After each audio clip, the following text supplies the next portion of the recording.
Halo, Assalamualaikum warahmatullahi wabarakatuh. Kembali lagi bersama saya. Hari ini kita akan belajar bagaimana menyusun jurnal penyesuaian untuk deferral. Oke, kita sekarang ada di tahap penjurnalannya ya. Deferral itu jenis penyesuaian untuk mengakui beban atau pendapatan, yang mana beban pendapatan ini kita akui setelah cash kita itu berubah.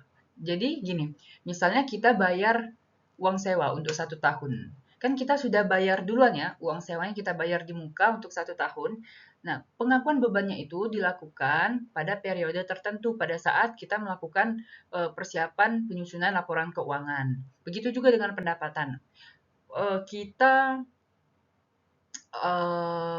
memberikan, nah, kita memberikan layanannya itu nanti.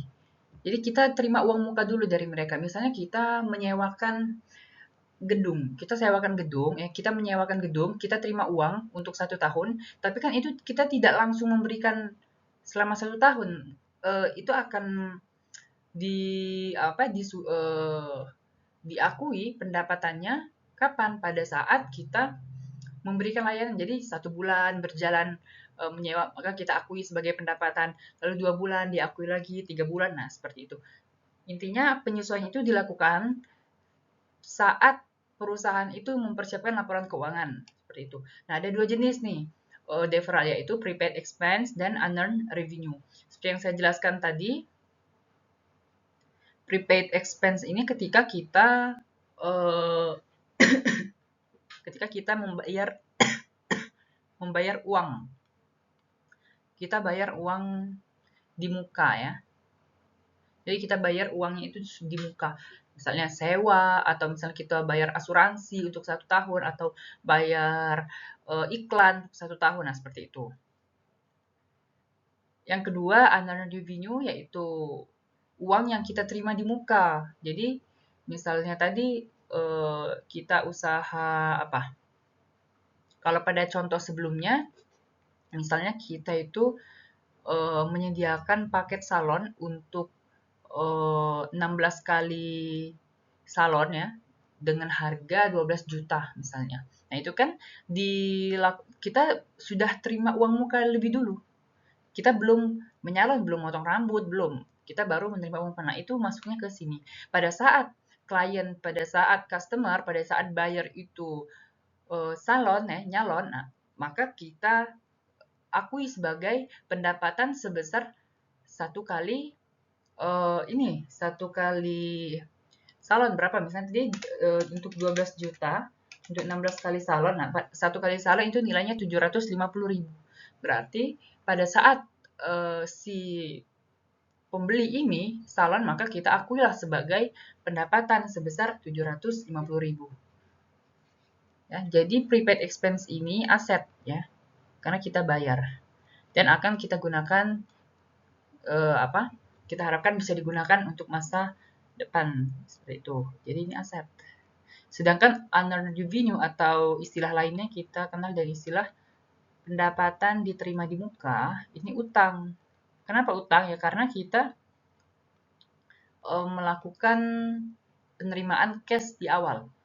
Kita belum kasih uang. Ingat apa? Revenue apa?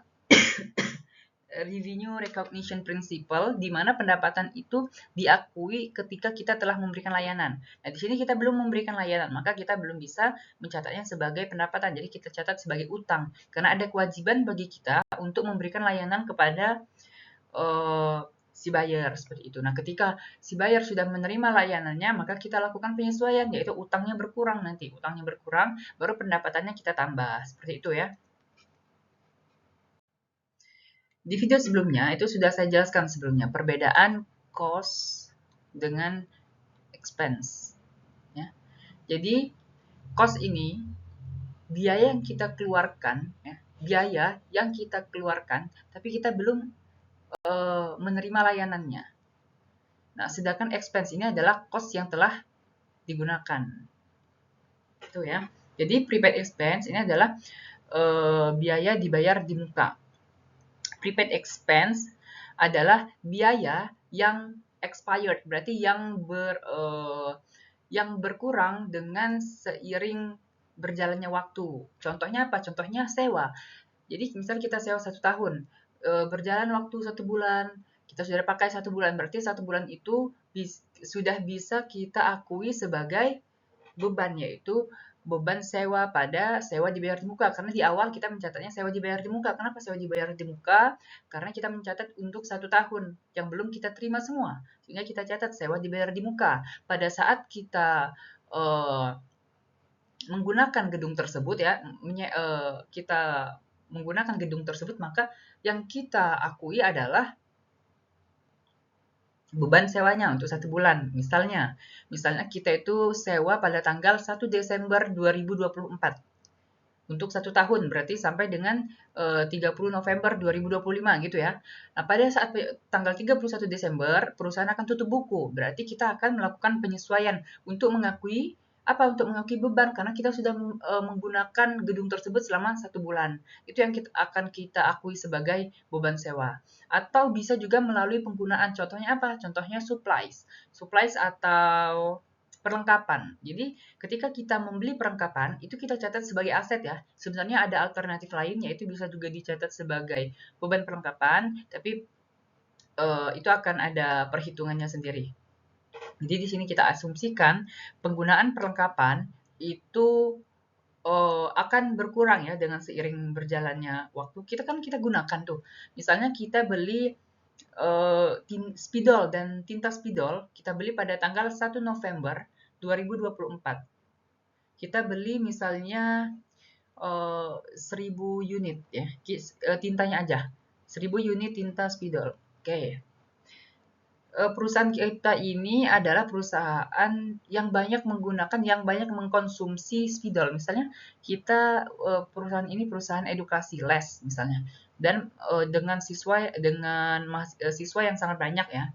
Sehingga dari tanggal 1 November sampai dengan 31 Desember kita akan melakukan penyesuaian, karena 1000 unit ini kan misalnya satu unitnya harganya 12.000. Berarti nilai perlengkapannya adalah 12 juta ya, 12.000 dikali 1000 unit, 12 juta. Nah, pada tanggal 31 Desember, ternyata setelah dilakukan perhitungan, tinta kita hanya tersisa 350 unit, berarti senilai berapa ya? Senilai 4.200.000. Jadi sisanya adalah 4.200.000. Nah, 4.200.000 ini, sisa inilah yang harus kita laporkan, ya, jumlah yang harus kita laporkan ke laporan keuangan, ke Statement of Financial Position, bukan nilai 12 juta. Nah, makanya penting untuk kita lakukan penyesuaian, sehingga bagaimana agar nilai perlengkapan itu berubah menjadi 4.200.000. Berarti kita akan catat, karena ingat ya, kan kita membeli perlengkapan, berarti kita sudah bayar, namun belum kita pakai. Nah, setelah kita pakai, kita catat, berarti beban. Kita sudah menggunakannya. Kita catat sebagai beban perlengkapan di debitnya. Kreditnya apa? Kreditnya perlengkapan. Ya, perlengkapan di kredit. Sebesar berapa? Sebesar 12 juta dikurang dengan 4.200.000. Berapa itu? Kita dapat angka 7.800.000. Nah, ini yang digunakan. 7.800.000. Nah, seperti itu cara menghitungnya. Ya, jadi prepaid expense sebentar. Di sini ya, kalau kita lihat di ledger, jadi ada aset di sini yang kita catat sebelumnya, ya. Kita catat ini pada saat transaksi ya ini. Pada saat transaksi kita catat misalnya tadi sewa dibayar di muka, kita catat di debit ya, sewa dibayar di muka, di debit di sini nih misalnya 5 juta. Pada 31 Desember ya, kita sudah menggunakan sewa dengan nilai misalnya 1.200.000 ya. Berarti kita sudah menggunakan. Kalau sudah digunakan berarti expense, beban. Berarti beban di debit di sini. 1.200.000. Kreditnya aset. Jadi asetnya harus dikurangi, ya dikurangi 1.200.000. Sehingga pada pelaporan, maka yang akan kita laporkan adalah sebesar 3.800.000, sorry, di debit 3.800.000. Karena di debit 5 juta, di kredit 1.200.000, saldonya 3.800.000 di debit. Dan expense-nya adalah 1.200.000 di debit. Nah, ini, nilai ini nanti akan dilaporkan ke income statement, seperti itu. Nah, di sini ya, ini saya hanya mengulang. Misalnya, pada tanggal 5 Oktober, dibeli perlengkapan berupa ATK, alat tulis kantor ya, pada tanggal 5 Oktober. Itu dicatat sebagai aset ya. Kenapa dicatat sebagai aset? Karena belum digunakan nih. Belum digunakan. Kapan kita gunakan ya? Selama masa apa? Masa kerja kita akan gunakan itu dari tanggal 5 sampai dengan, kan kita akan gunakan setiap hari, pena kita ambil, kertas diambil itu kan untuk kebutuhan pekerjaan. Nah, ternyata perusahaan ini pada 31 Oktober itu melakukan penyusunan laporan keuangan misalnya. Jelas supply sudah ada yang digunakan ya, perlengkapan sudah digunakan, artinya kita catat. Ingat kalau sudah digunakan artinya beban, kita akan catat sebagai beban di sini nanti. Beban perlengkapan. Kreditnya apa? Kreditnya aset. Kan asetnya berkurang, aset berkurang di kredit. Nah, itu ya. Jadi beban itu digunakan ya. Yang sudah digunakan. Oke. Nah, seperti ini. Jadi supplies itu beban supplies itu dicatat pada saat akhir periode. Jadi bukan pada saat perlengkapan digunakan ya di sini. Rather than record supplies expense as the supplies are used. Companies recognize supplies expense at the end of the accounting period. Jadi perusahaan itu mencatat atau mengakui beban perlengkapan itu pada akhir periode. Jadi nilainya itu seperti diakumulasi dulu. Jadi misalnya nih, tanggal 5 ternyata perlengkapan itu digunakan. Tanggal 5 tidak langsung dilakukan penyesuaian, nanti kapan? Pada saat akhir periode di mana perusahaan akan menyusun laporan keuangan. Perusahaan akan menyusun laporan keuangan. Nah, itu ya. Jadi tidak efisien ya kalau tanggal 6 ada perlengkapan lagi yang digunakan, dicatat lagi, tanggal 7 dicatat lagi, tanggal 8 dicatat lagi. Jadi kita akan lakukan pada saat akhir periode di mana perusahaan akan menyusun laporan keuangan. Misalnya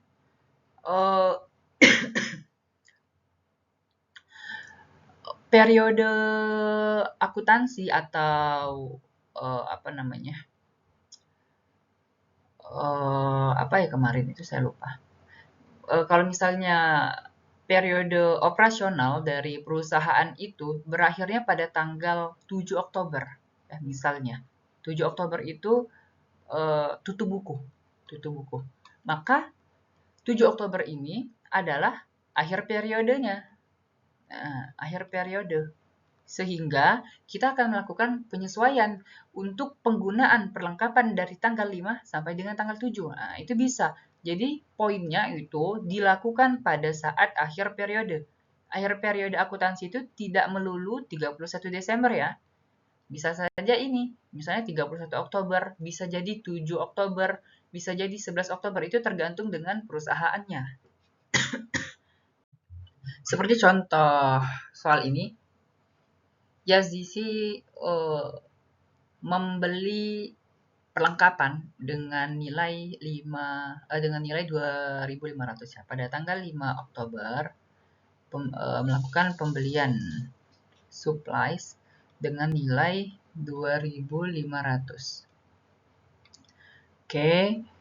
Maka kita akan mencatat sebagai aset ya. Maka supplies bertambah di mana? Supplies itu aset, perlengkapan adalah aset, berarti bertambahnya di debit. Nah, kita asumsikan di sini dilakukan pembelian secara tunai, cash. Berarti aset kita berupa cashnya berkurang di kredit ya. Oke. pada tanggal 31 Oktober di trial balance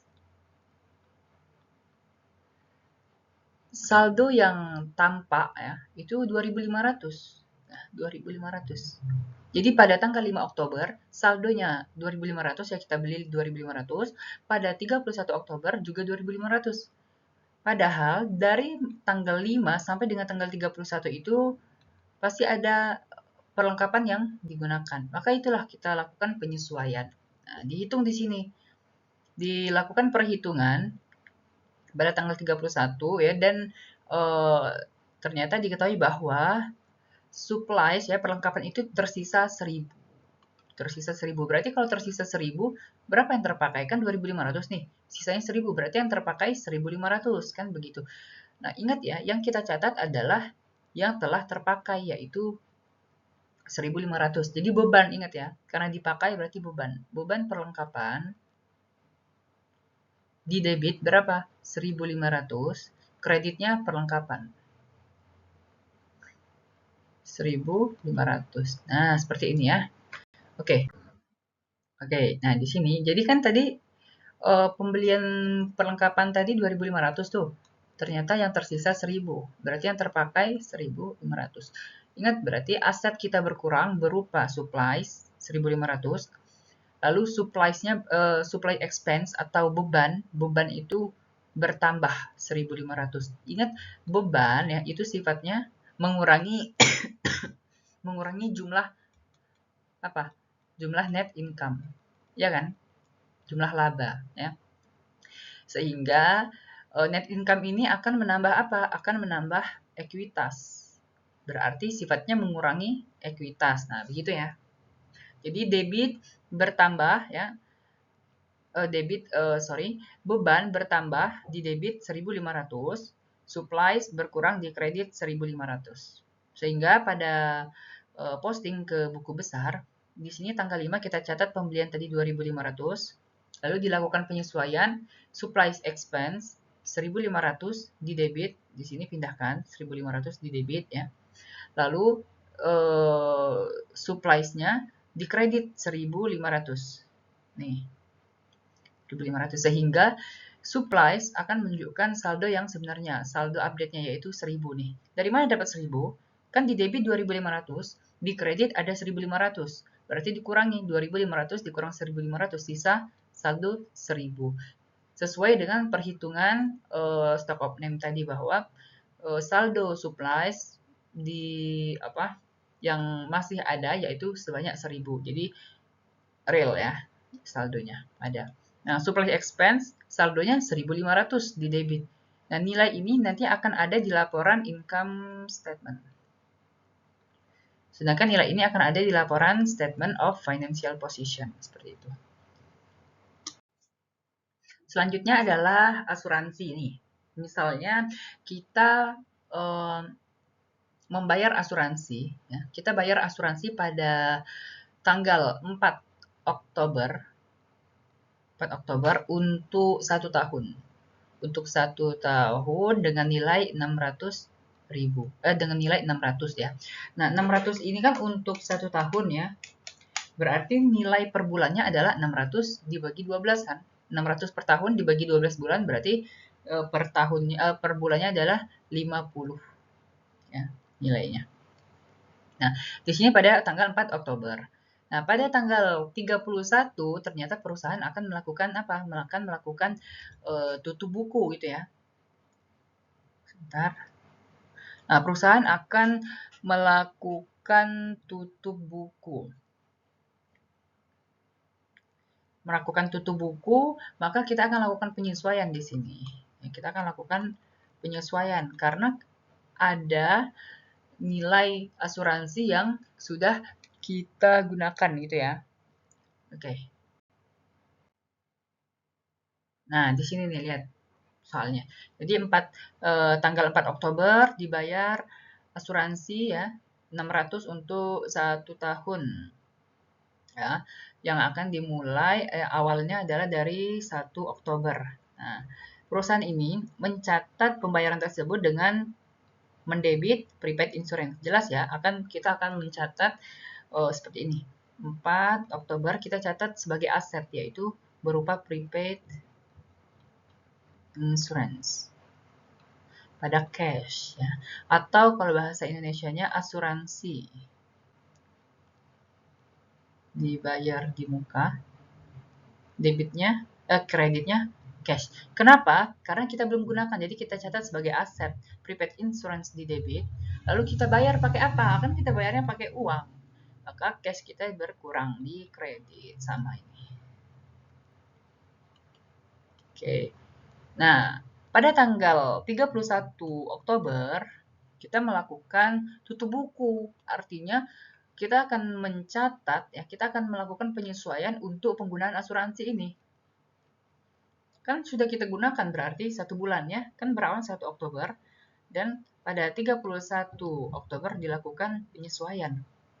Maka kita hitung, tadi 600 dibagi 12 kita dapatkan angka 1 bulannya 50. Yang sudah kita gunakan dari 1 Oktober sampai dengan 31 Oktober, berarti 1 bulan, berarti 50. Berarti yang telah kita gunakan adalah sebanyak 50. Berarti apa jurnalnya? Beban asuransi di mana? Di debit 50, kreditnya asuransi. Asuransi dibayar di muka. Kenapa asuransi dibayar di muka? Karena kan di awal pada saat pembelian kita catat asuransi dibayar di muka di debit aset ya, karena belum digunakan. Pada 31 Oktober kita akan mencatat penyesuaian sebanyak yang telah kita gunakan. Beban karena kita telah gunakan berarti beban di debit 50 ya. Asuransinya berkurang, aset kita berkurang karena sudah digunakan sebanyak 50. Nah, begini ya. Nih, oke. Selanjutnya di sini analisisnya. Yang pertama tadi kita catatkan 50 ya, 50 itu dari 600 ya nilai yang kita bayar untuk 1 tahun. Kita bagi 12 berarti 50 per bulan. Kita catat karena dari tanggal 1 sampai 31 itu 1 bulan, berarti kita telah gunakan 50. Maka aset kita catat prepaid insurance di kredit 50, lalu insurance expense di debit 50 karena bertambah. Kenapa ini berkurang simbolnya? Jadi di sini kita menggunakan persamaan apa ini namanya? Persamaan dasar akuntansi, yaitu aset ditambah aset sama dengan liabilitas ditambah dengan ekuitas. Jadi insurance expense ini sifatnya apa? Sifatnya mengurangi laba ya. Jadi semakin besar expense maka semakin kecil asetnya gitu. Jadi sifatnya adalah mengurangi laba. Nah, laba ini akan mempengaruhi apa? Laba ini akan menambah modal ya. Laba itu akan menambah modal. Jadi ketika beban meningkat maka laba turun. Kalau laba turun maka akan mengurangi modal. Nah, seperti itu. Jadi berkurang, sifatnya mengurangi modal. Nah, itu ya. Jadi kita catat debit ya bertambah salah lagi. Beban bertambah di debit ya. Jadi beban bertambah di debit sebesar 50, kreditnya prepaid insurance di kredit 50. Kita catat ya di posting. Jadi di posting itu kita catat sebelumnya pada tanggal 4 yaitu 4 Oktober 600. Lalu ada penyesuaian di debit insurance expense 50. Di kreditnya ke prepaid insurance nih 31 Oktober 50. Sehingga saldonya adalah 550. Dari mana? 600 dikurang 50. Kita dapat angka 550. Inilah saldo prepaid insurance kita yang akan kita laporkan pada Statement of Financial Position atau laporan posisi keuangan atau laporan neraca.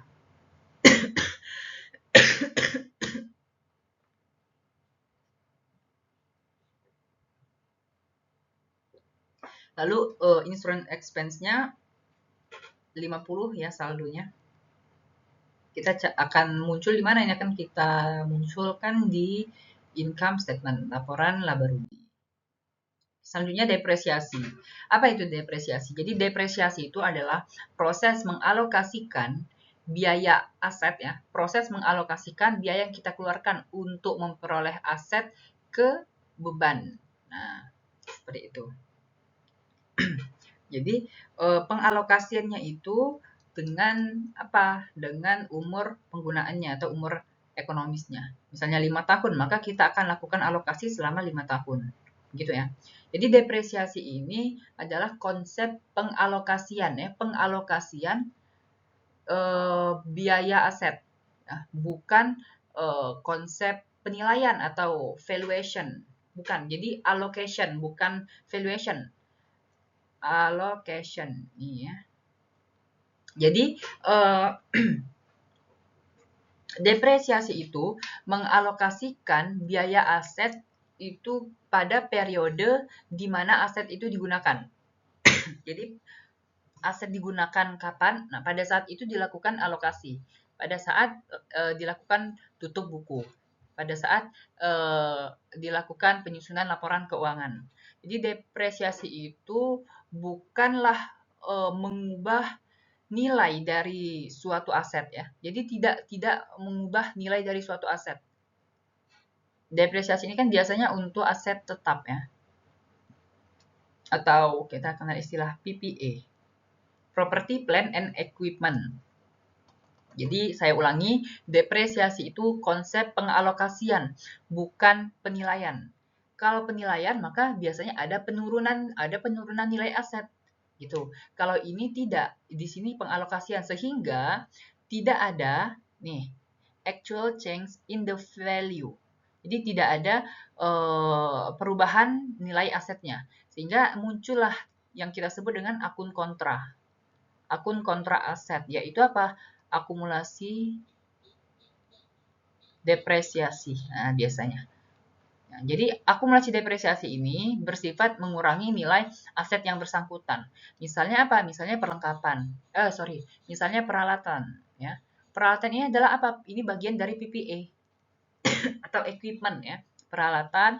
Maka akun kontranya adalah akumulasi depresiasi peralatan. Nah, begitu. Ini ya. Jadi misalnya kita beli peralatan 50.000. 50.000 lalu sudah kita gunakan 10.000. Kita tidak mencatatnya sebagai beban peralatan pada peralatan misalnya. Kalau dicatat begini, berarti beban peralatan berarti peralatan dari 50 misalnya digunakan 10 nih. 10. Maka nilai peralatan akan turun ya. Pakai ini valuation concept. Jadi yang tadinya 50 dilaporkan di laporan keuangan sebanyak 40. Nah, ini bukan seperti itu konsepnya. Jadi konsep yang kita gunakan adalah konsep allocation.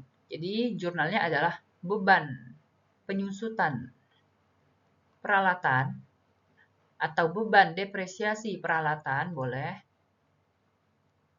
Depresiasi peralatan kreditnya apa? Akumulasi. Jadi akumulasi penyusutan peralatan.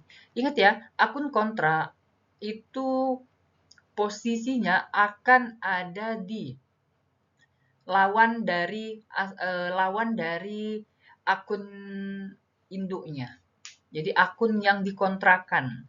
Jadi misalnya tadi peralatan itu kan saldonya di mana? Di debit ya. Maka akumulasi penyusutan itu saldonya di kredit. Nah, seperti itu. Oke, misalnya perusahaan membeli peralatan pada 1 Oktober ya, misalnya. Pada 1 Oktober membeli peralatan dengan nilai penyusutan itu diketahui 480 nilai penyusutannya. Nilai penyusutan 480 artinya per bulannya berapa? 480 dibagi 12. Berapa? Dapatlah nilai 40 per bulan. Per month. Nih. Jadi bagaimana kita melakukan pencatatan depresiasinya? Maka beban apa tadi? Beban depresiasi peralatan. Kreditnya akumulasi penyusutan peralatan. Nah, kenapa beban depresiasi? Karena sudah kita gunakan, maka kita catat sebagai beban. Beban depresiasi peralatan berapa? 40. Karena 1 bulan kan kita pakai dari 1 Oktober sampai dengan 31 Oktober. Ya, ini ya. Itu diasumsikan jika kita melakukan penyusutan pada 31 Oktober. Nanti saya contohkan kalau kita melakukan penyusutan pada 31 Desember. Jadi pada kasus soal ini kita melakukan pencatatan di mana perusahaan ini melakukan tutup bukunya pada 31 Oktober. Oke, tadi akumulasi. Jadi yang kita letakkan di posisi kredit ini bukanlah akun peralatan, bukan equipment, tapi akumulasi, yaitu akun kontranya yang kita letakkan. Karena tadi konsep depresiasi itu bukan konsep penilaian, valuation, tapi allocation ya. Ini tadi pada tanggal 31 Oktober. Nah, sekarang saya contohkan jika kita melakukan penyesuaian pada 31 Desember. Berarti aset yang kita gunakan, jadi misal gini, pada tanggal 1 Oktober kita membeli ya, kita beli. Lalu kita melakukan tutup buku itu pada 31 Desember, bukan 31 Oktober. Misalnya 31 Desember. Berapa misalnya? Per bulannya tadi 40 ya. Berarti dari 1 Oktober sampai dengan 31 Desember yang terpakai adalah 3 bulan. Berarti 40 dikali 3 berapa? 120. Maka kita catat beban depresiasi peralatan, kreditnya akumulasi, penyusutan, boleh penyusutan ya, boleh depresiasi peralatan sebesar 120.000. Nah, seperti ini ya. Oke. Nah, di sini nih, lihat nih. Semua akun kontra ya, itu saldo normalnya itu berlawanan dengan akun yang bersangkutan. Jadi misalnya tadi akun peralatan, kan peralatan itu saldo normalnya di mana? Di debit. Berarti akumulasi ya, akun kontra dari peralatan itu saldonya di kredit. Jadi berlawanan. Kalau peralatan bertambah di debit, maka akumulasi bertambahnya di kredit. Kalau peralatan di kredit, maka akumulasi di debit, kira-kira begitu. Jadi poinnya adalah opposite ya, berlawanan. Nah, di sini nih kita lihat nih analisisnya tadi. Jadi yang pertama apa? Pertama, kita telah menggunakan aset itu sebanyak 1 bulan dengan nilai 40 ya. Lalu ternyata aset itu berkurang dalam bentuk akun kontra, yaitu akumulasi depresiasi equipment 40. Lalu beban depresiasi itu bertambah 40. Ingat, beban itu sifatnya mengurangi laba. Laba itu menambah modal. Jadi kalau labanya bertambah, maka modal nambah. Ya kalau misalnya beban itu mengurangi laba, maka laba akan mengurangi ekuitas. Nah, kira-kira begitu ya. Jadi dia bersifat mengurangi ekuitas. Jadi beban itu bersifat mengurangi ekuitas, gitu. Ini debit kreditnya berarti kita akan mendebit beban perlengkapan karena beban depresiasi ya, beban depresiasi kita catat di debit, lalu kita akan mengkredit akun kontranya yaitu akumulasi depresiasi di kredit 40 seperti ini. Sehingga pada saat kita posting, jadi pada 1 Oktober kita beli 5.000 nilainya, misalnya ya. Nilai equipmentnya 5.000. Nah, pada saat penutupan tanggal 31 Oktober, ternyata yang sudah digunakan adalah beban depresiasi 40, di kreditnya adalah akumulasi, bukan equipment. Berapa? 40.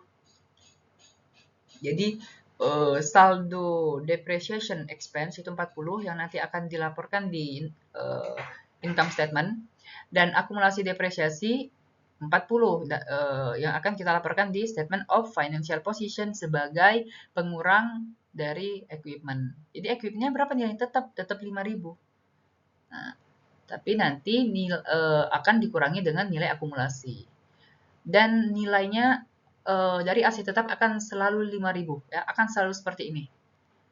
Hanya saja kalau ditanya berapa nilai dari equipment, 5.000, tapi ada yang disebut dengan book value atau carrying value. Nah, itu adalah nilai equipment, ya, nilai equipment dikurang dengan akumulasinya. Didapatlah angka 5.000 dikurang dengan 40, berarti nilai bukunya adalah 4.960. Nah, begitu. Kalau ada yang kurang paham, silakan tanyakan di komentar saja. Nih, nilai equipment-nya adalah 5.000, lalu dikurangi dengan akumulasi 40, sehingga kita dapat angka 4.960. Nah, 4.960 ini adalah book value atau carrying value, yaitu perbedaan antara biaya yang kita keluarkan, jadi biaya aset yang dapat didepresiasi dikurangi dengan akumulasi depresiasinya, seperti itu.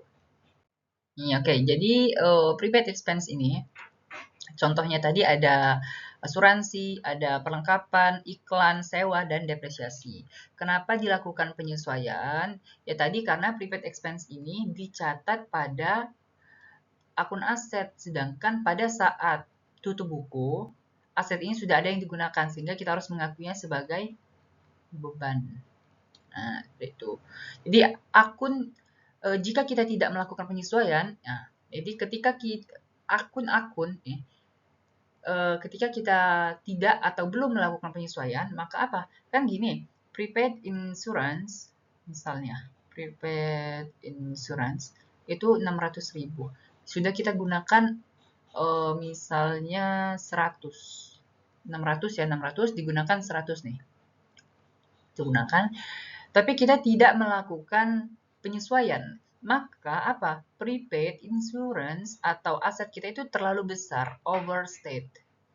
Kenapa terlalu besar? Ya karena seharusnya aset kita itu dilaporkan sebanyak 500. Kenapa 500? Ya 600 dikurang dengan yang digunakan 100, sisanya 500. Tapi masih kita laporkan 600, makanya dilakukan penyesuaian tadi. Lalu apa? Kan prepaid insurance ini, jurnalnya adalah ini nih. Debitnya adalah expense. Jadi insurance expense di debit. Nah, ketika kita tidak melakukan penyesuaian, maka bebannya ini akan underrate. Kenapa underrate? Ya karena tidak dilakukan penyesuaian. Jadi bebannya itu tidak dicatat.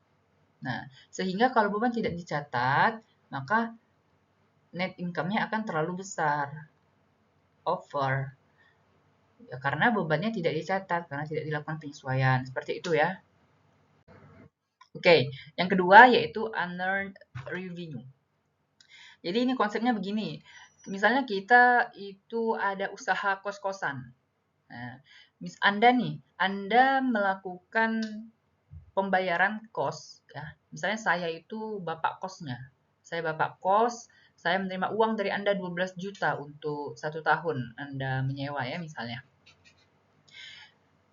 Kan saya tidak akan langsung mencatatnya sebagai pendapatan. Kenapa? Karena saya belum memberikan layanan itu. Jadi Anda itu kan belum pakai selama masa 1 tahun itu. Jadi Anda pakai dulu 1 bulan, 2 bulan, 3 bulan, 4 bulan, seperti itu, nggak langsung. Jadi saya catat dulu sebagai utang, yaitu utangnya itu namanya unearned revenue. Nah, kalau misalnya Anda itu membayar kos-kosan itu pada, misalnya kan kita biasanya kuliah itu masuknya di bulan September ya, bulan September. Anda itu membayar saya itu untuk bulan 1, untuk tanggal 1 September. Nah, pada tanggal 31 Desember itu saya melakukan tutup buku untuk usaha saya. Maka nilai tadi 12 juta ya untuk 1 tahun, berarti kalau satu bulannya adalah 1 juta, 1 juta sebulan gitu ya. Berapa yang sudah dipakai? Yang Anda sudah pakai kosan saya itu 1 September sampai dengan Desember. Berapa tuh? September, Oktober, November, Desember. 4 bulan. Berarti 1 juta dikurang dengan dikali 4. Berapa? 4 juta. Berarti Anda sudah gunakan 4 juta. Nah, ini yang sudah bisa saya akui sebagai pendapatan. Sebentar.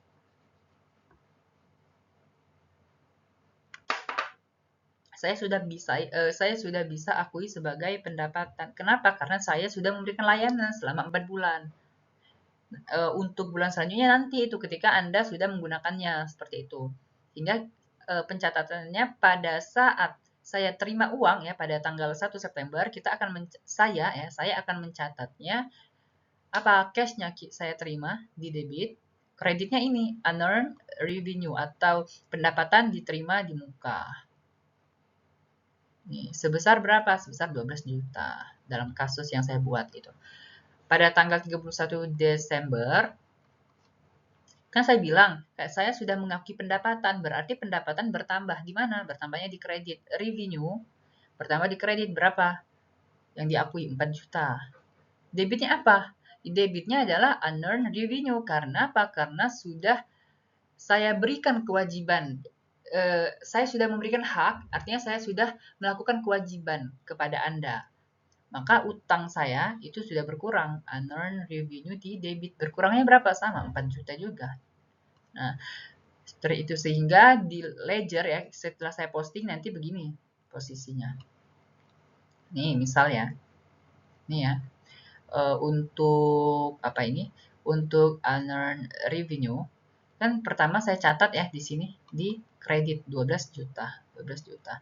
Lalu ini pada tanggal 1 September. Pada 31 Desember saya lakukan penyesuaian 4 juta ya di debit. Berarti pada 31 Desember saldo utang saya berapa? 8 juta. Dari mana? 12 juta dikurang dengan 4 juta. Berarti utang saya masih 8 juta. Pendapatan bagaimana? Pendapatan revenue ya. Kan ini kosong nih ya. Pada 1 September tidak diakui pendapatan. Saya akui pada 31 Desember. Berapa? 4 juta. Sehingga pada 30 Desember saya punya pendapatan sebanyak 4 juta yang akan saya laporkan di income statement. Seperti itu. Itu untuk contoh yang saya buat. Nah, kalau kita merujuk pada gambar ini ya, misalnya pada tanggal 2 Oktober. Nah, apa ini? Perusahaan apa ini? Misalnya cowok ini itu memberikan jasa apalah gitu. Jasa edit. Enggak. Hukum. Misalnya konsultan hukum. Nah, dia bayar berapa tuh? 1.200 dia bayar. Tapi ini sebagai klien belum menerima jasa ya. Artinya si baju hijau ini masih perlu memberikan haknya. Hak siapa? Hak si perempuan ini kepada si baju hijau ini masih harus memberikan hak si klien ya. Sehingga kita catat dulu orang ini baju hijau ini catat cash ya, dia terima cash 1.200 di debit, lalu kreditnya unearned revenue berapa? 1.200. Nah, lalu pada tanggal 31 Oktober, sebagian dari layanan itu sudah dia berikan. Nah, artinya kalau sudah diberikan berarti berdasarkan dengan revenue recognition principle, kita sudah bisa melakukan pengakuan revenue-nya, pengakuan pendapatan. Maka kita catat nanti pendapatan diakui berarti bertambah ya. Bertambahnya di kredit, berarti revenue di kredit. Debitnya apa? Debitnya adalah pengurangan utang karena kita sudah memberikan. Berarti kita sudah berikan, artinya kita sudah mengakui pendapatan, maka utang kita akan berkurang. Di mana? Di debit. Nah, seperti itu ya. Nih, seperti yang tadi saya jelaskan. Unearned revenue itu terjadi ketika perusahaan menerima cash sebelum mereka memberikan layanan. Nah, jadi mereka mencatatnya sebagai liabilitas. Jadi liabilitasnya bertambah. Di mana? Di kredit. Liabilitas tersebut disebut dengan unearned revenue. Seperti itu. Nah, sebelum dilakukan adjustment, liabilitas itu akan overstate. Kenapa? Karena gini, pada saat misalnya saya contohkan pada 1 September ya. Tadi ya, pada tanggal 1 September tadi saya terima uang 12 juta. Itu saya catat sebagai utang. Pada tanggal 31 Desember kan sudah terpakai tuh sebanyak 4 bulan. Berarti nilainya 4 juta ya. Nah, jika saya tidak melakukan adjustment, maka utangnya over. Kenapa over ya? Kan utangnya itu 12 juta nih. Seharusnya berapa sekarang yang dicatat? Seharusnya 8 juta. Kenapa? Karena sudah kita berikan layanan sebanyak 4 juta gitu kan. Sebanyak 4 juta. Jadi seharusnya yang dilaporkan 8 juta, tapi karena tidak dilakukan adjustment, dilaporkan 12 juta. Sehingga over, terlalu besar. Begitu. Dan revenue terlalu kecil. Kenapa? Ya karena seharusnya kita sudah mengakui pendapatan sebanyak 4 juta. Karena tidak dilakukan penyesuaian, pendapatan 4 juta itu tidak dicatat, tidak diakui. Seperti itu. Jadi harusnya kan ada 4 juta, tapi tidak diakui jadi 0. Makanya disebut under. Nah, seperti itu. Nih, di sini contohnya perusahaan tadi ya menerima uang 1.200 pada 2 Oktober. Untuk apa ini? Untuk iklan ya, untuk iklan, layanan iklan yang akan disediakan pada 31 Desember. 31 Desember ya. Artinya apa? Artinya untuk berapa bulan nih? Dari Oktober, November, Desember untuk 3 bulan. Untuk 3 bulan. Oke, untuk 3 bulan ya. Pencatatannya pada 2 Oktober mengkredit pembayaran tersebut ke unearned revenue.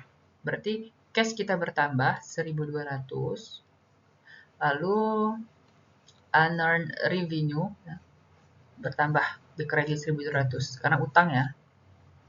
Nah, itu. Pada tanggal 31 Oktober, trial balance atau neraca saldo itu menunjukkan saldo unearned revenue ini 1.200, berarti masih karena belum disesuaikan. Padahal kan advertising ini dari tanggal 2 Oktober sampai dengan 31 Desember, berarti 3 bulan. Pada tanggal 31 berarti sudah 1 bulan kan yang kita berikan. Sehingga saya sudah bisa dan harus mengakui adanya pendapatan sebanyak 1 bulan. Berarti kan ini nilainya berapa tuh? 1.200. 1.200 dibagi 3 berarti 400 per bulannya. Nah, saya sudah bisa mengakui pendapatan sebanyak 400. Sehingga saya catat pendapatan bertambah di mana di kredit revenue di kredit 400. Lalu debitnya apa? Debitnya ini unearned revenue. Kan utang, kan kita catat di awal utang. Karena kita sudah memberikan layanan, maka utang kita berkurang 400. Unearned revenue 400 di debit ya. Di debit, revenue-nya di kredit seperti itu. Nih contohnya dari soal tadi. Kita hitung tadi ya, 400 ya.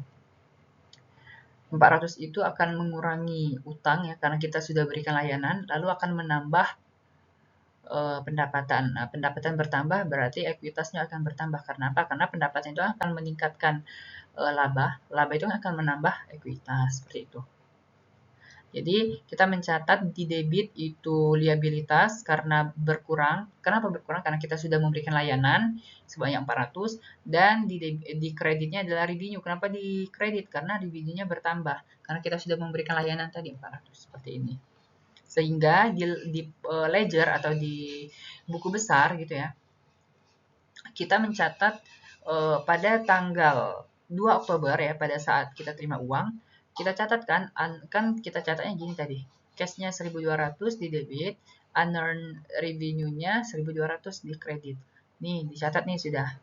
Lalu dilakukan penyesuaian. Penyesuaian itu karena kita sudah memberikan layanan.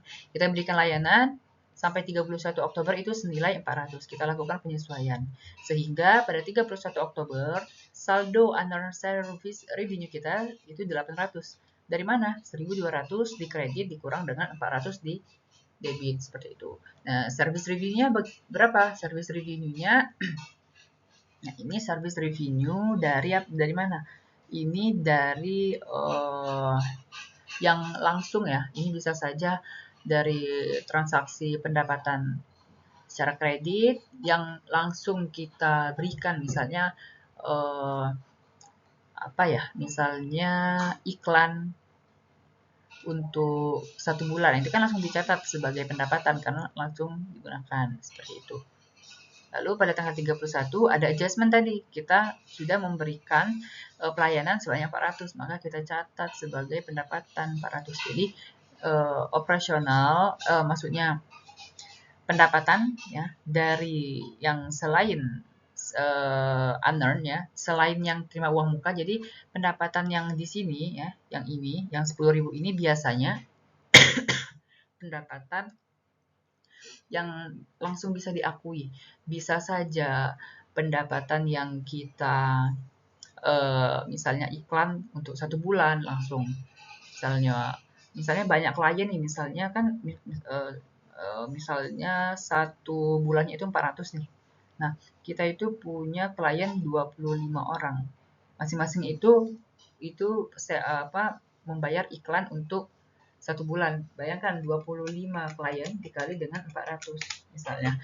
Berarti 10.000 itu bisa saja didapat dari 25 klien yang membayar iklan untuk 1 bulan saja. Jadi kita langsung bisa akui sebagai pendapatan. Nah, kalau misalnya klien itu membayar untuk 2 bulan, kita tidak bisa langsung akui pendapatan ya. Kita akui sebagai tadi utang, yaitu unearned revenue. Seperti itu. Jadi di sini tadi 10.000 ditambah dengan adjustment 400, kita dapat angka 10.400. Nah, nilai pendapatan ini yang akan kita laporkan di income statement, di laporan laba rugi. Seperti itu. Oke. Nah, di sini nih contoh dari unearned revenue adalah rent ya, sewa atau misalnya majalah, lalu uang muka ya, uang yang dibayar di muka untuk layanan di masa mendatang. Kenapa perlu dilakukan adjustment tadi? Ya karena unearned revenue itu kan dicatat di akun utang ya, yang mana itu harus kita lakukan pengakuan pendapatan atas layanan yang sudah kita berikan. Jadi seperti yang saya bilang tadi, unearned revenue itu untuk mencatat uang muka yang kita belum berikan layanan. Nah, kita akan lakukan pengakuan pendapatan di periode tertentu di mana kita akan tutup buku, di mana kita akan melakukan penyusunan laporan keuangan. Nah, di situ kan ada pendapatan yang sudah bisa diakui. Nah, itulah kenapa penting dilakukan adanya adjustment. Agar apa? Ini dia alasannya. Biar liability itu tidak overstate dan revenue tidak understate. Kenapa? Kenapa bisa overstate? Kenapa bisa understate? Jadi, seperti yang saya jelaskan tadi, unearned revenue misalnya dicatat 8.000, lalu kita sudah berikan layanan 4.000. Jadi misalnya pada 1 Oktober kita menerima uang muka 8.000, kita catat sebagai utang. Lalu 31 Desember kita sudah memberikan layanan sebanyak 4.000 nilainya. Kalau misalnya tidak dilakukan adjustment, maka utang yang seharusnya kita laporkan hanya berapa nih? 8.000 dikurang 4.000. 4.000 ya. Yang harusnya kita laporkan 4.000, kita melaporkan 8.000. Berarti apa? Over. Terlalu besar. Dan revenue kan seharusnya kita akui itu 4.000 nih. 4.000. Jadi seharusnya 4.000, tetapi tidak kita buat adjustment, maka nol pendapatan kita. Sehingga revenue-nya under, terlalu kecil. Yang seharusnya 4.000 hanya dicatat 0. Nah, seperti itu ya. Oke, nah ini ya, lihat nih. Tuan Robert ya pada tanggal 24 Desember itu membeli gift card untuk istrinya dengan nilai 100. Tanggal 25 dikasihlah ke istrinya. Nah, istrinya terima, Nyonya Mary nerima nih. Nyonya Mary terima. Lalu kita kan akan tutup buku nih pada 31 Desember. Lalu apa yang kita lakukan? Apakah ada penyesuaian yang perlu dilakukan? Tidak ada. Kenapa? Karena 100. Jadi gini ya, kan ini saya asumsikan saya sebagai penjualnya. Nah, saya ini menjual gift card 100. Ini kan belum digunakan oleh istrinya. Maka kalau belum digunakan, saya belum bisa mengakui sebagai pendapatan. Saya akui sebagai utang. Kenapa? Karena ada kewajiban yang harus saya berikan. Jadi ada hak yang harus saya berikan kepada nyonya itu tadi. yang memegang gift card itu. Jadi pada tanggal 31 Desember itu tidak ada penyesuaian. Ya. Kapan dilakukan pencatatan? Maka kita catatnya pada 3 Januari, pada saat Nyonya Mary itu menggunakan kartunya untuk melakukan pembelian. Jadi pada tanggal 24 Desember saya akan mencatat, saya menambah cash 100, lalu ada unearned revenue 100. Pada tanggal 31 bulan Desember itu tidak ada penyesuaian karena belum ada pendapatan yang bisa diakui ya, no entry. Lalu pada tanggal 3 Januari diakuilah pendapatan karena Nyonya Mary sudah gunakan dengan jurnal unearned revenue. Jadi kita sudah memberikan haknya kan. Jadi sudah ditukar gift card itu digunakan untuk membayar. Maka kita catat unearned-nya itu sebagai pengurang. Jadi dikurangi. Berkurang 100 habis, lalu pendapatan sudah bisa kita akui, redeem-nya 100. Jadi hutang kita selesai sama Nyonya Mary tadi ya. Jadi dari pembelian gift sampai diakui pendapatan di tanggal 3 Januari. Nah, seperti itu ya. Untuk video kali ini cukup sampai di sini. Terima kasih atas waktunya. Saya ucapkan Assalamualaikum warahmatullahi wabarakatuh.